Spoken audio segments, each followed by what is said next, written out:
Tuhan bersamamu. Inilah Injil suci Yesus Kristus menurut Markus.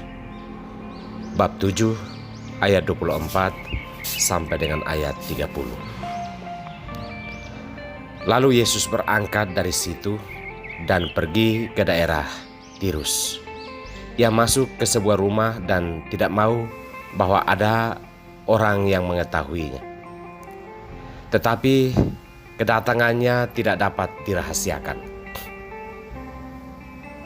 Malah seorang ibu yang anaknya perempuan kerasukan roh jahat segera mendengar tentang dia, lalu datang dan tersungkur di depan kakinya.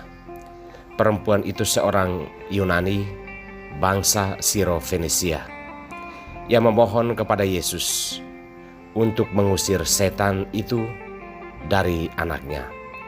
Lalu Yesus berkata kepadanya, "Biarlah anak-anak kenyang dahulu, sebab tidak patut mengambil roti yang disediakan bagi anak-anak dan melemparkannya kepada anjing."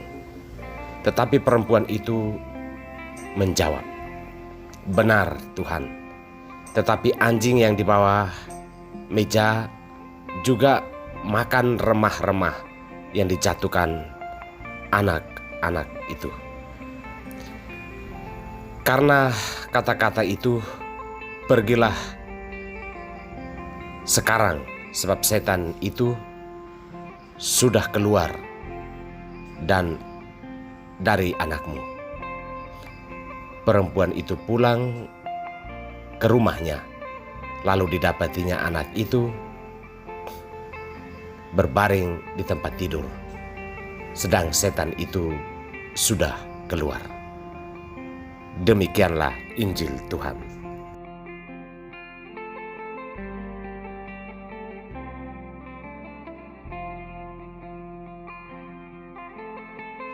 Sesamamu adalah tulangmu. Inilah sampan bersama saya, Pater Domi Kevi, SVD. Saudara-saudariku terkasih, manusia dan sesamanya adalah kesepadanan yang paling ideal dari seluruh yang diciptakan oleh Allah. Ini adalah kodrat sosialitas manusia. Ia hanya akan menemukan sesama sebagai teman yang ideal dalam perjalanan hidup di dunia ini. Sejak awal penciptaan, sesama kita adalah dia atau mereka, bukan yang terjauh, tetapi yang ada di dalam diri kita sendiri. Saudara-saudariku terkasih, menyimak dan membaca kedua bacaan Sabda Tuhan pada hari ini, ada salah satu hal yang mau ditegaskan, yakni tentang sesama manusia. Setelah menciptakan alam ciptaan, termasuk manusia, Allah melihat bahwa dari semua yang diciptakannya, tidak ada satupun teman atau sahabat yang sepadan. Akhirnya sesama manusia yang lain diciptakan dari tulang rusuk manusia itu sendiri. Dengan mengambil cara mencipta seperti ini, Allah sepertinya mau menegaskan kepada kita bahwa sesama manusia adalah tulang kita sendiri atau diri kita sendiri.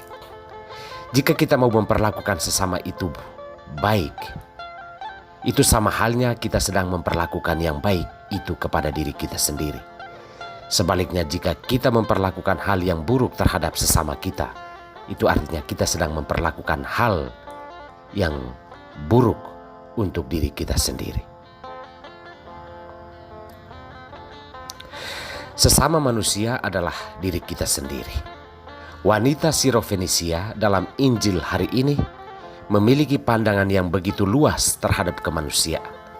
Ia datang kepada Yesus meminta kesembuhan bagi anaknya yang kerasukan roh jahat. Yesus menantang wanita ini dengan sebuah gambaran perlakuan yang berbeda dalam kehidupan manusia. Tidak pantas keselamatan yang telah disediakan bagi bangsa Israel itu diberikan kepada manusia di luar Israel.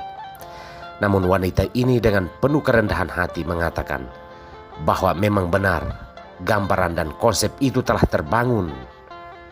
Namun walau kami hanyalah seekor anjing, kami pun pantas makan remah-remah keselamatan itu. Wanita itu seolah-olah menyadarkan Yesus bahwa semua manusia itu sama. Tidak boleh ada pembedaan perlakuan dalam hidup sehari-hari. Saudara-saudariku terkasih, sesamamu adalah tulangmu, sesama kita adalah diri kita sendiri. Semua pantas mendapatkan perlakuan baik. Semua pantas mendapatkan keselamatan. Semua layak mendapatkan keadilannya. Sabda Tuhan mengajak kita untuk menempatkan sesama kita sebagai teman yang sepadan dalam perjalanan hidup di dunia ini. Jika Anda hidup berkeluarga, lihatlah pasangan hidupmu dan anak-anakmu sebagai bagian dari dirimu sendiri, bukan sebagai anjing di bawah meja yang hanya pantas mendapatkan remah-remah kegembiraan dan kebahagiaan. Demikian pun semua bentuk kehidupan yang lain dalam interaksi sosial kita. Ingatlah bahwa tidak ada yang lebih sepadan untuk kehidupan kita selain sesama kita yang ada di sebelah kita. Marilah kita membangun kesepadanan yang tulus dan jujur, karena Tuhan tidak salah menciptakan manusia yang ada di sebelahmu. Tuhan memberkati kita semua.